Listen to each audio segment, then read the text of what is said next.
Hello, everyone, and welcome to our first listening session for fiscal year 2024. I want to thank you for taking the time to join us today, and we also appreciate an opportunity to hear from you. During this listening session, it's our goal to collect feedback from our community. We'll answer as many questions live as we can, and if there's anything that we are not able to answer, we will do some research and post that on our strategy and budget website. So before we get started, I just want to go over a couple of quick housekeeping items. We'll have a short presentation from our budget director, and after that, we'll move into our open discussion. This meeting is truly about you and us hearing from you as residents. So please take the opportunity to raise your virtual hand and you'll be called on. The raise your hand icon is on the right panel on your screen and it looks like a high five. At any time, you can feel free to drop questions in our Q&A window, and we will see that and make sure that your questions are answered. Before we get started, I want to take an opportunity to introduce our panelists that we have in the room.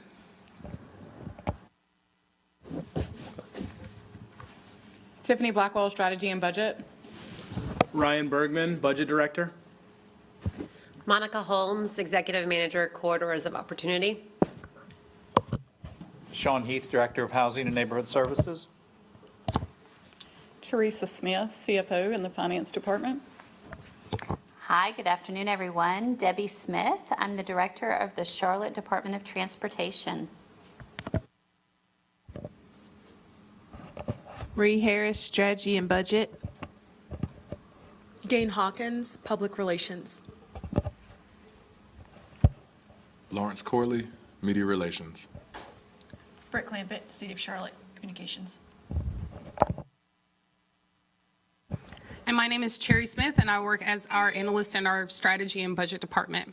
With that, I'll turn it over to Ryan Bergman, our budget director.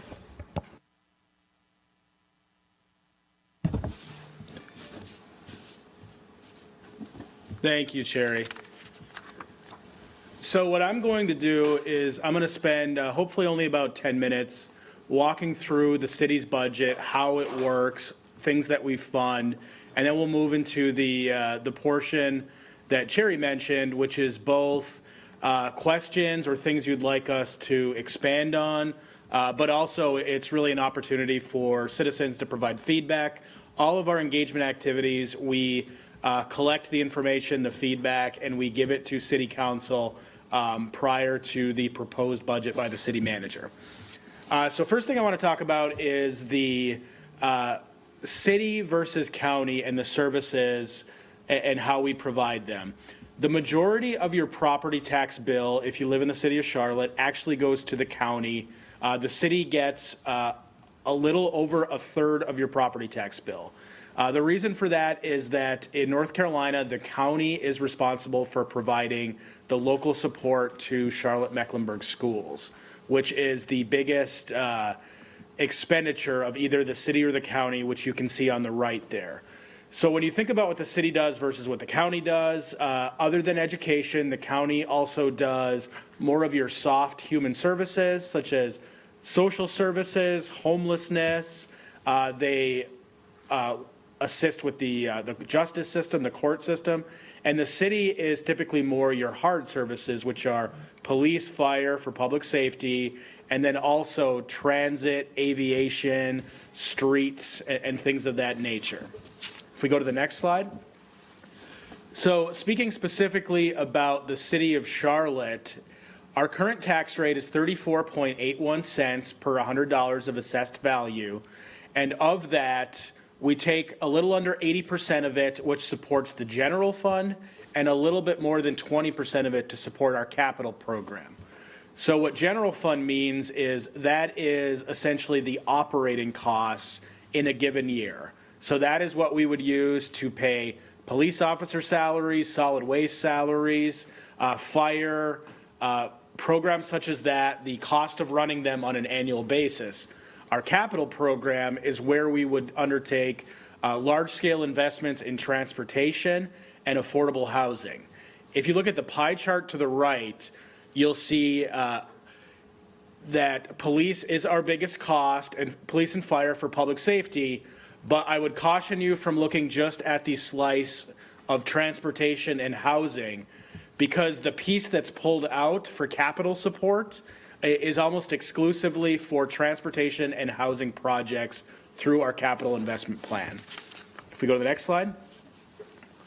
As I mentioned, the majority of our costs in the general fund are for public safety, police and fire. And the reason for that is that unlike other services that we provide, police and fire are 24-hour operations.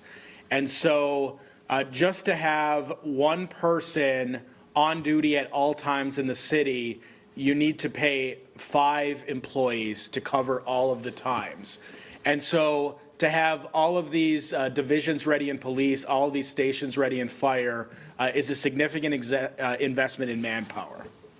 If we go to the next slide. Oh, we skipped one there. This is maybe the best way to understand how the city's budget is organized. We've been talking about property taxes, which primarily support the general fund and the capital investment plan. You can see our main departments in the general fund right there. But if you look over on the right, the city is also responsible for some other major programs. So aviation is the Charlotte Airport. City residents do not support the Charlotte Airport with property taxes. And unless you use services out there, you are not investing in them. CATS, our transit system, Charlotte Area Transit System, is supported primarily by a sales tax, a half-cent sales tax for everyone in Mecklenburg County. And CATS does support the entire county, not just the city.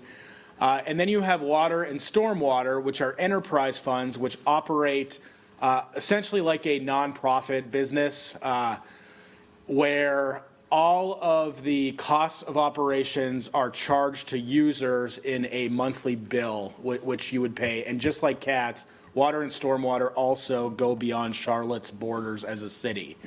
Finally, special revenue funds.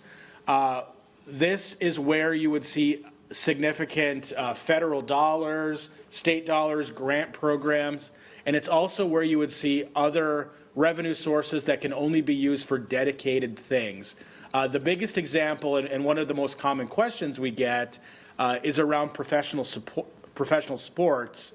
And as an example, we have a meals tax and a hotel tax in North Carolina where we are limited by the state to only use it for very specific purposes that contribute to tourism activities.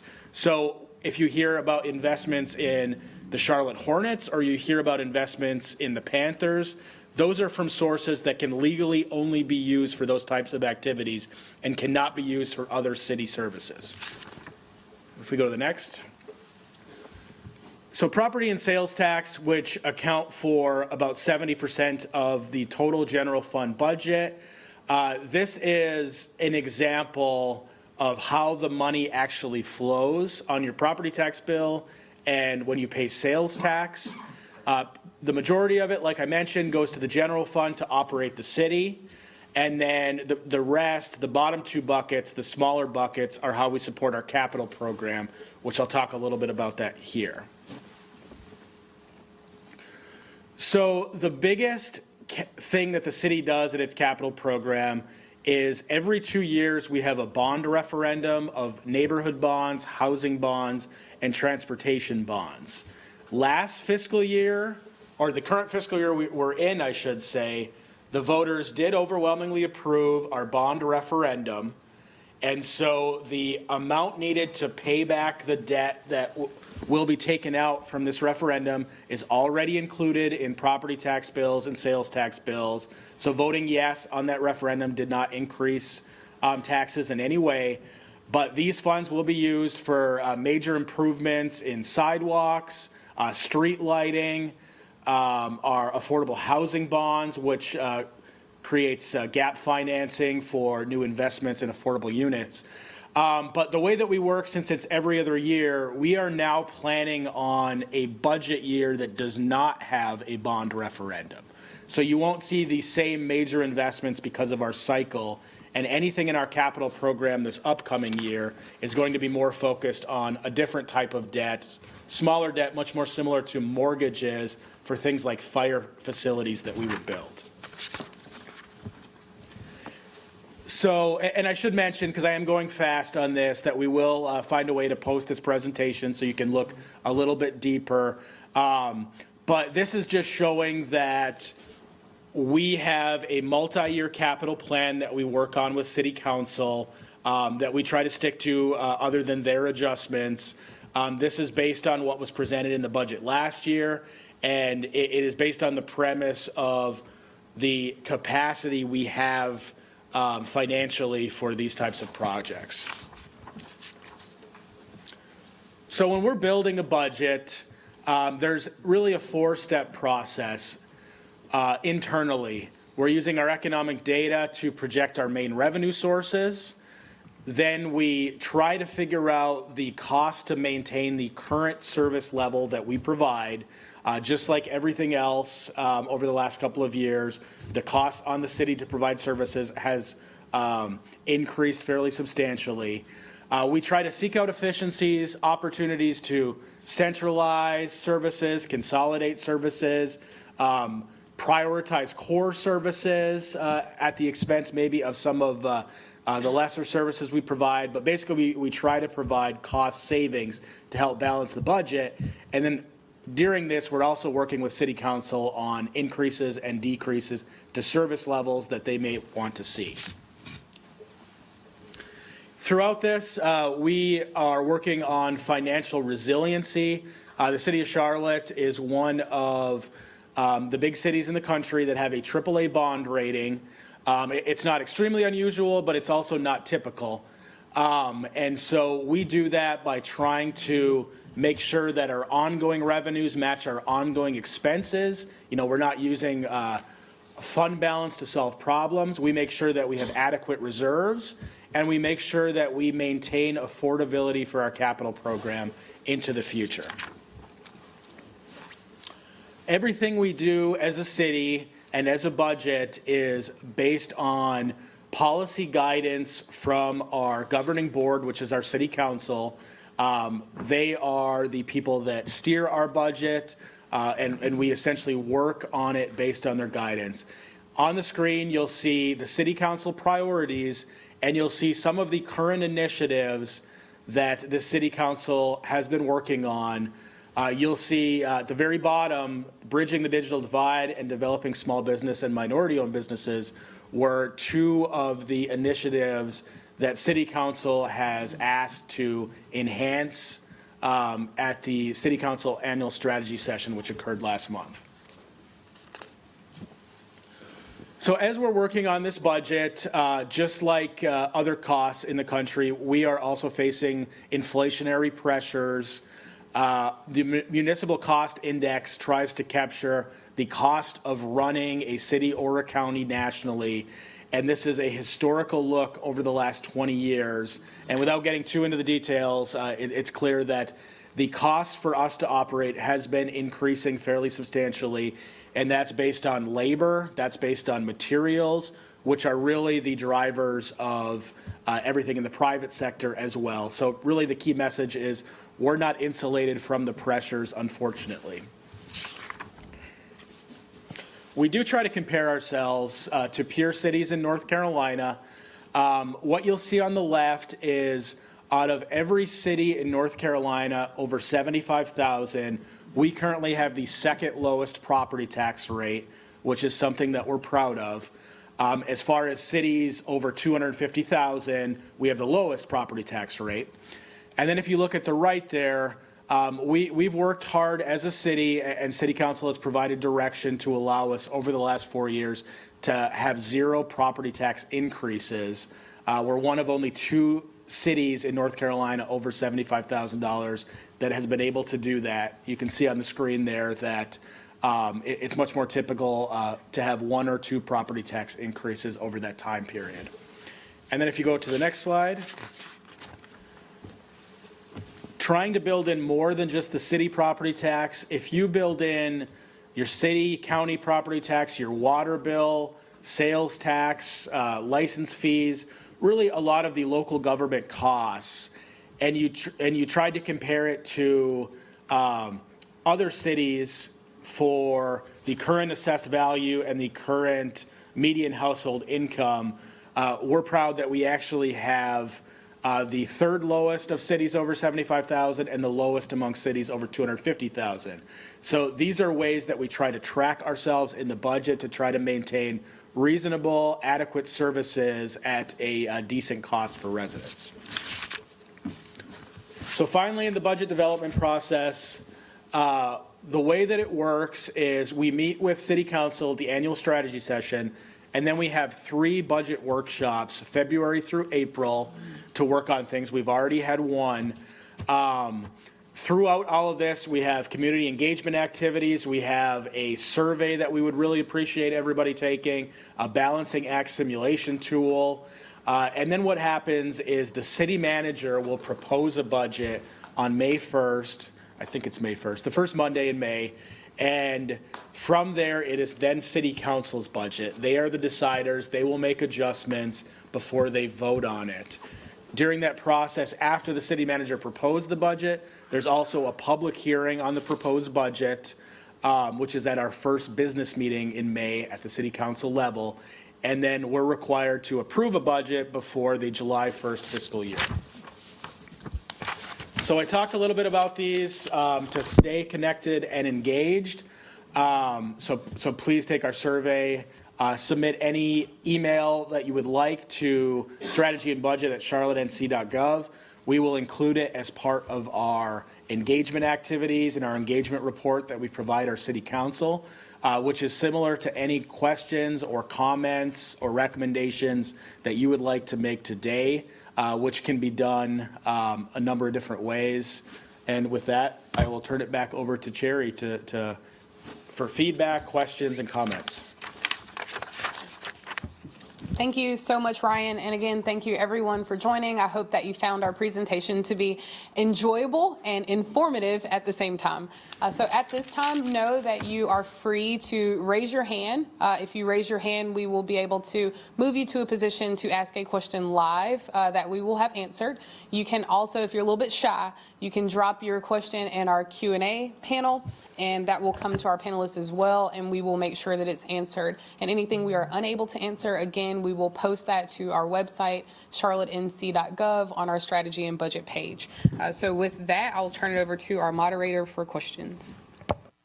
Okay, great. I'm excited to see what other questions come in. We do have a couple just to get us started.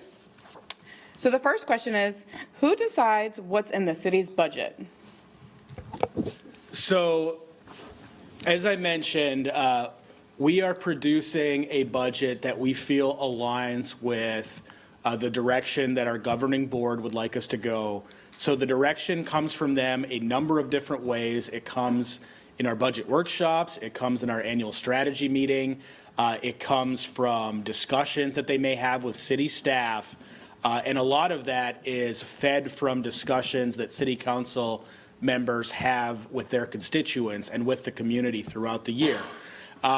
When we are producing it internally, the way it works is subject matter experts in each of the areas, and I'll use Debbie Smith, our transportation director, as an example.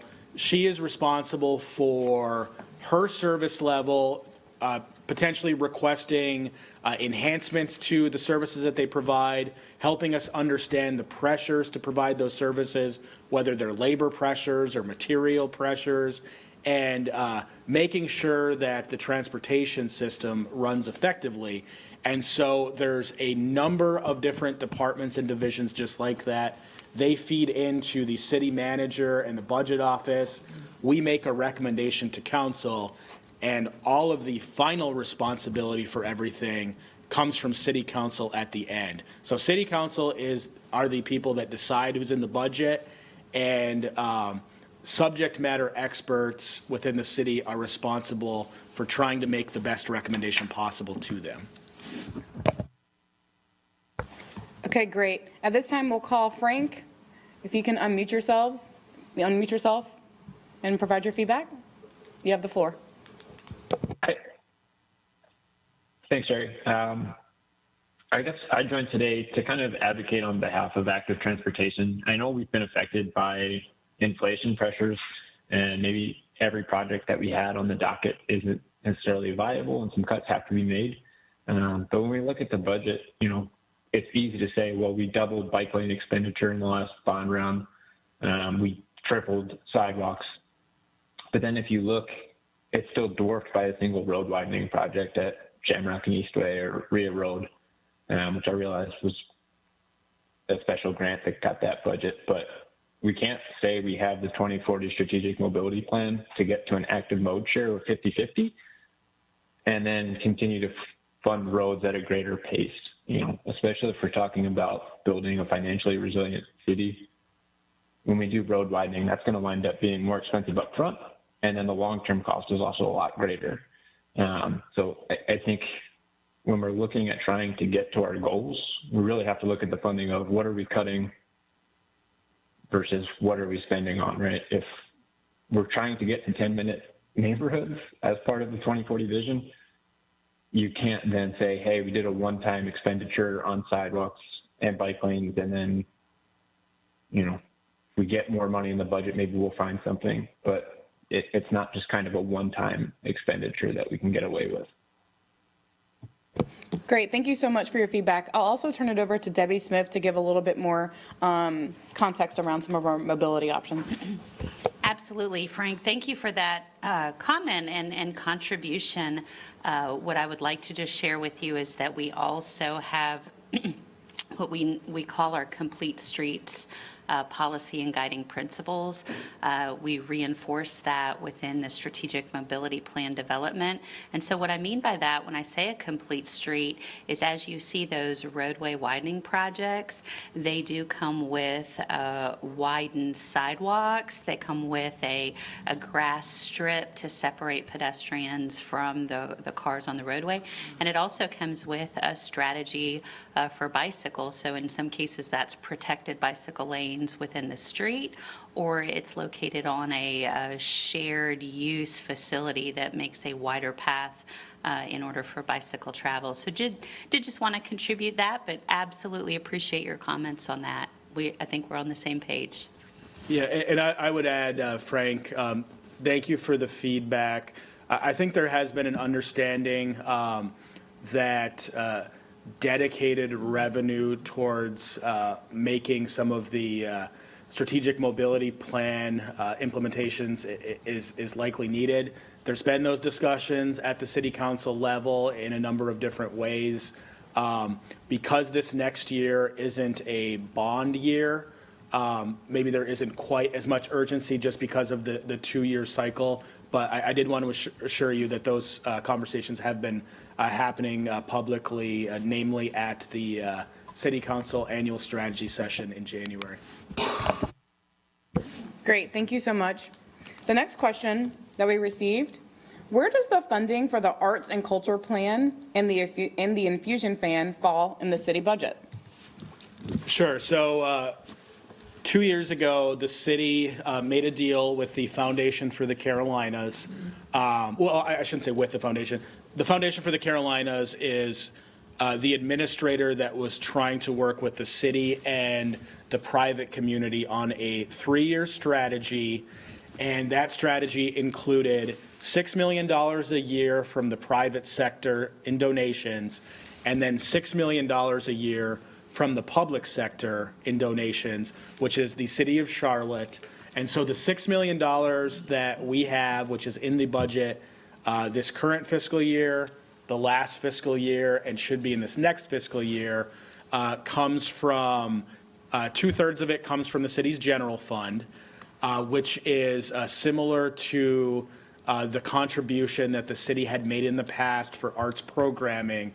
But then there's also $2 million a year that comes from American Rescue Act plan funds. So it's the city's contribution of $6 million, primarily general fund, but there is a federal stimulus fund component. What is the city doing to encourage homeownership? This is Sean Heath. I'll take that question. Broadly speaking, on home ownership, it's a multi-pronged strategy for the city. First, there are a few things we're doing to help increase the stock of available affordable homes in the city. Ryan alluded to our housing trust fund before, and a few years ago, based on direction from City Council, we started to invest some of our housing trust fund into a single-family home ownership. So we're essentially providing gap funding to enable the construction of affordable single-family residences. We also, a couple years ago, introduced a program referred to as Acquire, Rehab, and Resell, where we're buying existing homes, doing necessary rehab work, and then having those sold to the community at affordable prices, with the proceeds then being replenished back into that program to support other future home ownership scenarios. And then the second prong of the strategy really focuses on access. So we've had the House Charlotte program in place for a number of years, which is available for income-eligible residents. They can rely on this for down payment assistance, interest rate buy-down, closing costs, those sorts of things. And for individuals that are at the 80% area median income level and below, they could be eligible for up to $30,000 of assistance, regardless of where they're located across the city. And then a few months ago, we introduced what we're referring to as our House Charlotte Plus program, which allows residents that are in corridors of opportunity or adjacent to corridors of opportunity, what we're calling broadly areas of influence, they can be eligible for up to $80,000 of homeownership assistance in those scenarios. So still more work to be done, but a few programs that are in place, and we're continuing to look to opportunities to fine-tune those. Great, thank you. And that's actually a great segue to our next question. Can you explain exactly what is the corridors of opportunity and what does that mean for the residents that live there? Sure. So the Corridors of Opportunity program is a couple years old within the city of Charlotte, and we have 6 corridors that were identified as historically underinvested corridors, meaning that if you looked over the past decades, they had seen less city investment than other parts of our city. So the program really takes a multi-pronged approach at looking at how you can both invest in infrastructure, how you can invest in workforce development, really getting people more opportunity, and how you can invest in housing within one geography. So the program has a multi-pronged approach with the bottom line goal of creating opportunities for prosperity and legacy for the residents and business owners in each corridor. Great, thank you. And a special thank you to all of our residents who are watching on our social media channels, because that's where the next question comes from. Can the city prioritize painting the roads with reflective paint? Because as they are now, it's dangerous to drive at night in the rain. Thank you for that question. That's a great segue to, as we resurface streets, that is our primary way that we are providing the reflective pavement markings on the street to help with that nighttime visibility. Through our Vision Zero program, we will look at specific locations that we can improve the nighttime crashes. But fantastic question, and is something that we are continuing to explore through our traffic control devices upgrade program as well.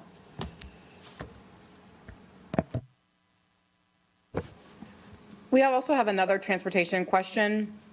Does CDOT coordinate with other city departments like stormwater to ensure that we're not digging up new pavement as soon as it's installed? Oh, thank you, Tiffany. That's a great question. That is a resounding yes, with multiple exclamation points after that. We coordinate with both our internal customers, so that would be Charlotte Water, Stormwater, and we also coordinate with our outside utility companies such as Duke Energy, AT&T, Piedmont Gas, and others. And we take a forward-looking approach. So we anticipate the streets that we'd like to resurface in the next couple of years, and we send that information out to about 200 people on this distribution list with those specific companies. And we receive the feedback where there are planned projects, and when we find out more details about those planned projects, we actually coordinate the right time to resurface the roadway so that we aren't having street cuts as soon as we resurface the roadway. That is not a fail-proof system, so there are times when we have to do emergency cuts, but by and large, we do a very comprehensive planning effort. Okay, great. Thank you so much. An additional question we received: how does the City Council vote on Monday regarding funding ASC positively impact and progress the city's arts and culture vision? I can read it if helpful. Yeah, so City Council took an action on Monday, so we would implement the policy guidance that we get from them. So that may be one that we need to get some different subject matter experts to respond to that. We have a arts employee, Priya, that we can get an answer on that. What I will say is that the intention of City Council is to expand funding for arts and culture beyond what it had historically been, where after 2009, the contributions from the private sector had dipped and the public sector had stayed fairly steady, but that resulted in less funds overall. And so City Council is essentially providing their policy guidance for, if we do have this expanded level of funding, what are the priorities? And from the individual council members that voted to approve it on Monday, what we heard is that they're trying to get additional funds into the hands of artists through the current program that we have as we adjust to the new. Okay, great. And we can try to follow up with additional information on that request and put that on the website as well. Thank you. An additional question: are budget allocations determined by project or city service? How does that work? So it's really both. Each department, which was kind of aligns with city services, but it's a little deeper than that. Each department will have a number of different city services, and the department itself will have an overall budget that is broken down by what we call divisions. In many ways, shapes, and forms, these are the city services. And so I'll use an example. We'll say general services is the department, the division is fleet, which is repairing city vehicles, and they will have a budget, personnel, non-personnel, broken down into individual object codes. You won't find that much detail on the city budget because it would be about 10,000 pages. But we do produce the line item budget in our open data platform, and we'll continue to do so. Now, on the capital side, our projects have, they're aligned to the project itself. So I think what was mentioned earlier was Ray Road widening. That project would be standalone in our capital program. Okay, we have another housing question. Is it possible to have an ordinance that requires new housing development to have a percentage of space dedicated to low-income families? Is that possibly in the context of inclusionary zoning? Maybe we can walk through an example of what inclusionary zoning looks like as well, yeah. Okay, so I would say, and this is something that's been discussed with City Council a few times over the last year or two, and there's been a fairly recent conversation with the city attorney as well. Let me point to what we are doing and what we can do, and then I'll answer the question. One of the things that we do with anything that we fund through the Housing Trust Fund, so if we're doing a multifamily development that receives what we refer to as gap funding from the Housing Trust Fund. So once again, going back to the city bonds that voters have overwhelmingly supported in the city of Charlotte, that moving up from 15 million to 50 million in 2018, and then another 50 million in 2020 and another 50 million in 2022. To the extent we're doing new multifamily projects with Housing Trust Fund resources that are brought into the equation, we have requirements associated with the affordability for those units. We require that the units remain affordable for a minimum number of years. Typically, it's 30 years for our multifamily projects. And we also require a very specific area median income mix. So, for example, we would require that at least 20% of the units in that multifamily complex be devoted to members of the community that are at 30% area median income and below. So just keep in mind for area median income in this marketplace, for a family of 4 at 80% area median income would be roughly $75,000. So just to give you a reference point there. So those are the sorts of things that we do to help ensure that we get a strong value proposition for any public resources that we put into these projects from the Housing Trust Fund. As it relates to your question, we don't have the statutory authority to mandate that new development that does not receive any city support provide a certain percentage of those units at various income levels.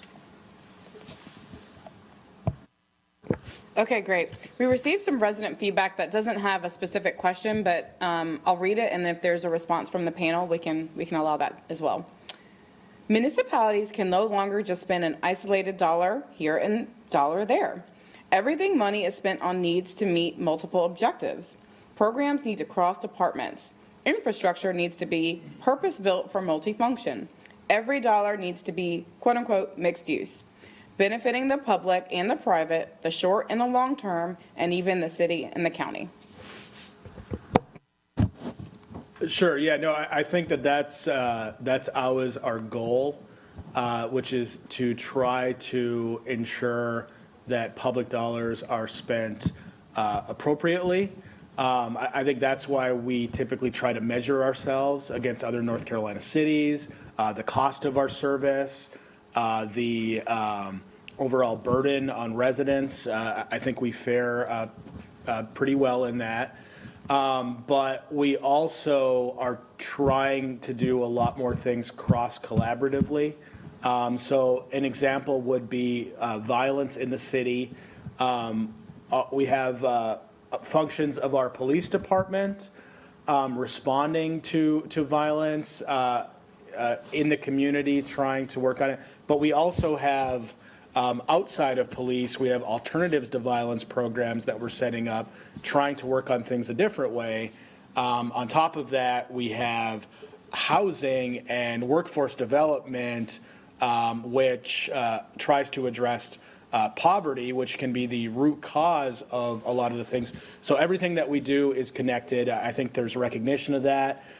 We also, like as Monica here talked about, corridors of opportunity. That's something that is really cross-collaborative, if you want to.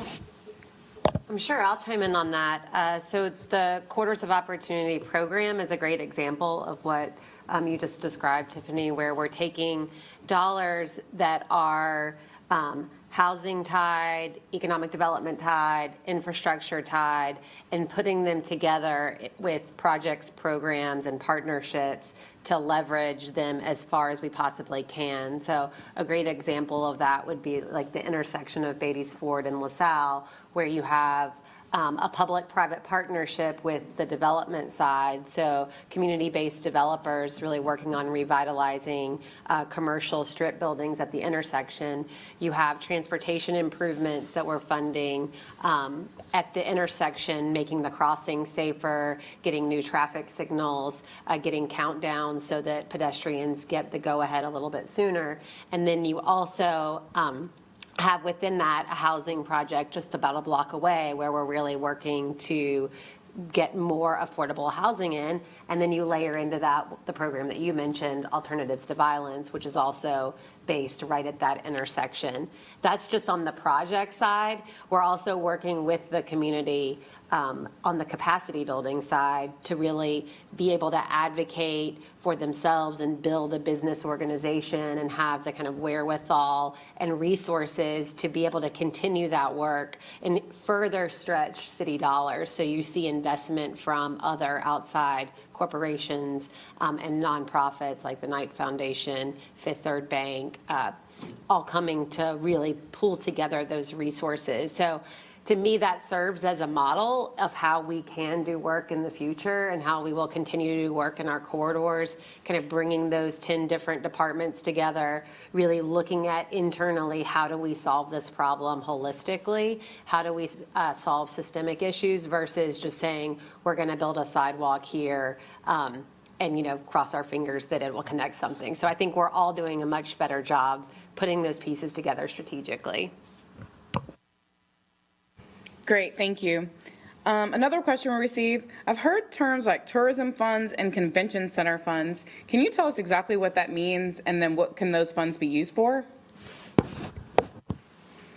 Sure. Thank you for the question. So as Ryan Bergman mentioned in his introductory comments, the special revenue funds like the Convention Center and tourism and our NASCAR Hall of Fame fund are funds where there are dedicated revenues that can only be used for specific purposes.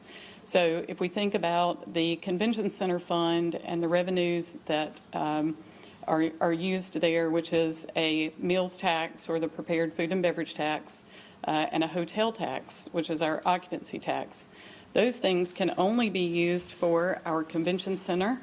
It can be used for stadiums with seats greater than 60,000 and for amateur sports.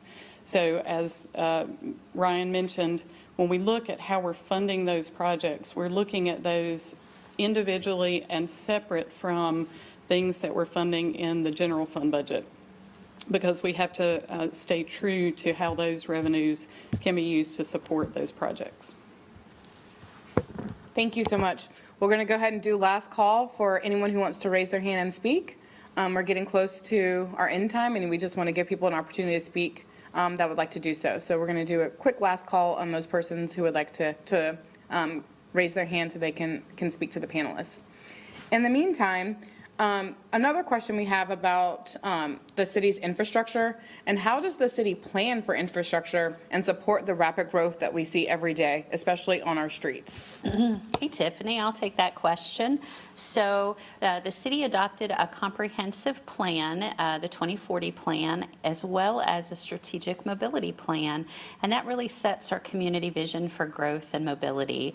And this coordinated with the land use, and that vision is really the first step in planning for our growth and shaping how people move around the city, as well as identifying those future infrastructure needs. And so talking more specifically about the work that we do together, it's regional growth, it's city growth, and it's site development growth. And let me describe a little bit more about each of those. So regional growth, we participate in a regional planning and prioritization effort with our partners at the Charlotte Area Transit System, our Metropolitan Transportation Committee, our towns, the North Carolina Department of Transportation, as well as our Regional Transportation Organization to identify and fund those key regional transportation infrastructure needs.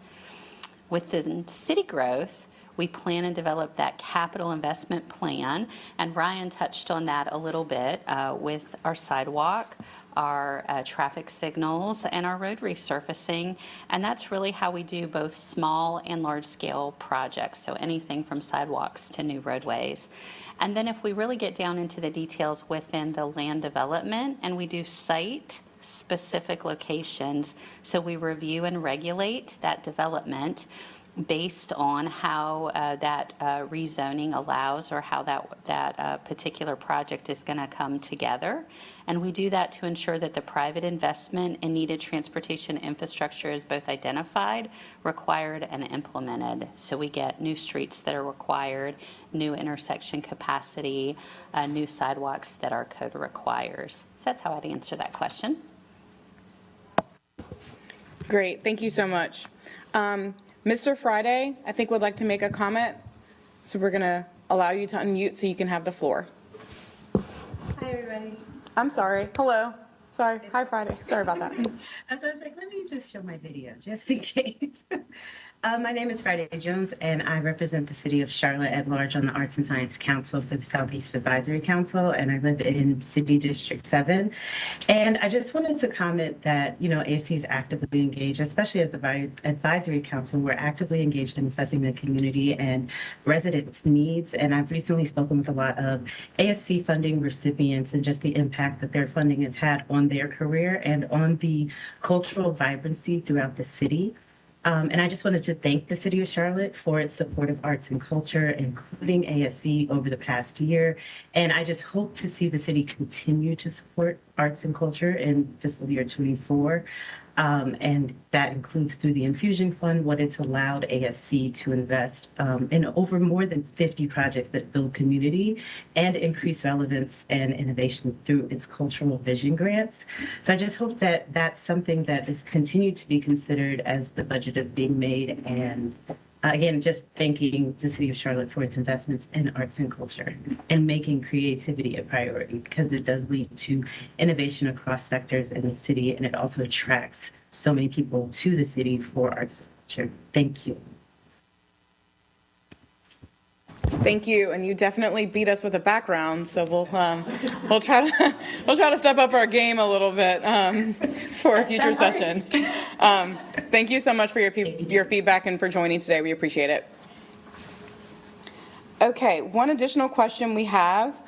How does the city partner with outside organizations to advance priorities that are important to the community, like safety and opportunities for youth? So we have a number of ways. Our main way to partner with community organizations is through our financial partner process, where annually around December, we will request proposals for nonprofit organizations that would like to receive funding to provide a specific city service that aligns with city priorities. If it is selected for funding by City Council, there's some very specific reporting requirements, outcome metrics, and things that we need to track during the partnership. Outside of that financial partner process, recently, over the last few years, we have provided fairly significant resources to community organizations through both the CARES Act, which is federal stimulus funds, and then the American Rescue Act, which are stimulus funds. Additionally, we partner with some organizations for community development block grant funds through housing, through other financial partner support, such as with Crisis Assistance Ministry, as far as housing. So there's a number of ways. The main way is through the financial partner process. I don't know, Sean, if... Thanks, Ryan. Yeah, I would also mention that our community engagement division within Housing and Neighborhood Services has a number of youth-focused programs, including, for example, the Mayor's Youth Employment Program is something we've had in place for many years, and we're quite proud of it. It gives an opportunity for high school-age kids here in the community in partnership with local employers for them to have great summer internships and work-based learning opportunities. So that's something that we've had in place for quite some time. And then we're also doing things that are focused more on, for example, civic leadership training, focused on youth, for example. And Ryan made some reference to federal stimulus funds. We've done a number of interesting things with the YMCA, particularly in distressed communities with a focus on teens and preteens. Thank you.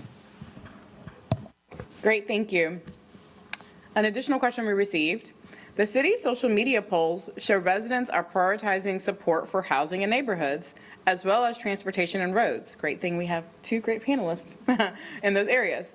How is the city planning to address these needs in the next budget? Well, like I mentioned, the biggest share of capital investment that we make in transportation and in housing comes from our bond program, which is every other year. And so the current budget, there's $226 million of bond funds that will go towards transportation initiatives, corridors of opportunity, some for public-private partnerships for job creation, but then also $50 million for affordable housing.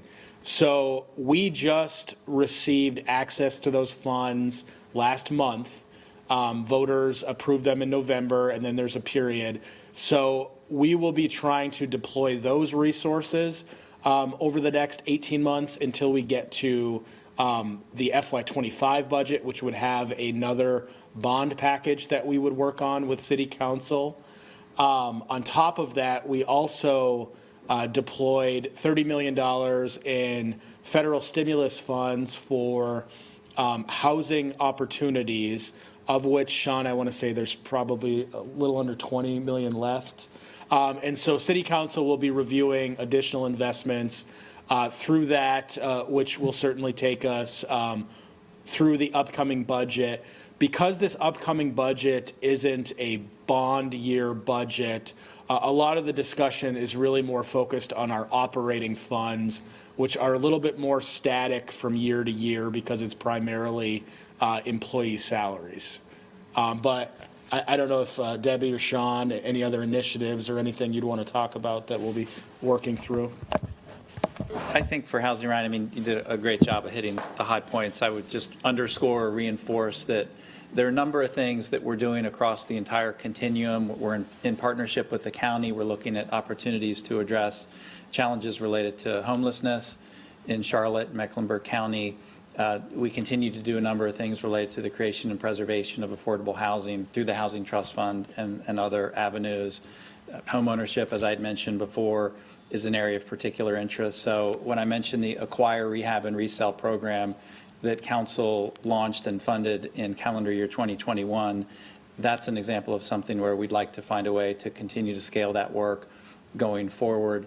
There's a significant body of work that's underway in partnership with the Nest Commission that was established by City Council to focus on neighborhood equity and stabilization, and broadly speaking, what types of policies, tools, and investments could be considered to address issues and concerns related to the potential displacement of vulnerable residents across the community, much of which can just be driven by market forces, of course, but there can be a role for the city and our partners to ensure that we're mindful of that and trying to take steps to combat it. So I would leave it at that. Thank you. Sure, and Ryan, I would just contribute that 2022 bond was a really exciting year in the realm of Vision Zero and transportation safety. We were successful in creating the street lighting program at $4.5 million and are going to be lighting some of our very important arterial streets, as well as just increased investment in our neighborhood traffic calming work, which is speed humps, to help slow traffic in neighborhoods. And I think for us, that's just where we hear a lot in the community. And so we're really excited to be able to deliver on that. Great. And the last comment we received is a shout out to the MyUp program saying it's amazing and we've had so many great kids work with them. So kudos to the MyUp program. Want to thank everybody for their time, and I'm going to turn it over to Cherry to close us out. So everyone, again, I would like to thank you for taking the time to join us today. If you were a little nervous and you didn't raise your hand and you have a burning question, please send it to our strategy and budget at Charlotte NC website, email address. If you would like to join us for another future session, we have another listening session that will be held in person at the Eastway Regional Recreation Center. And the information for that is found on our website. It will be March the 14th from 6 until 7 p.m. We'll have an additional virtual session on March the 30th, again from 6 until 7 p.m. So if you know some folks that weren't able to join today just due to conflicts of time, please share that information with them. We really want to make sure that we're hearing from everyone so that we know that this budget is reflective of not only council's priorities, but also the priorities of our community.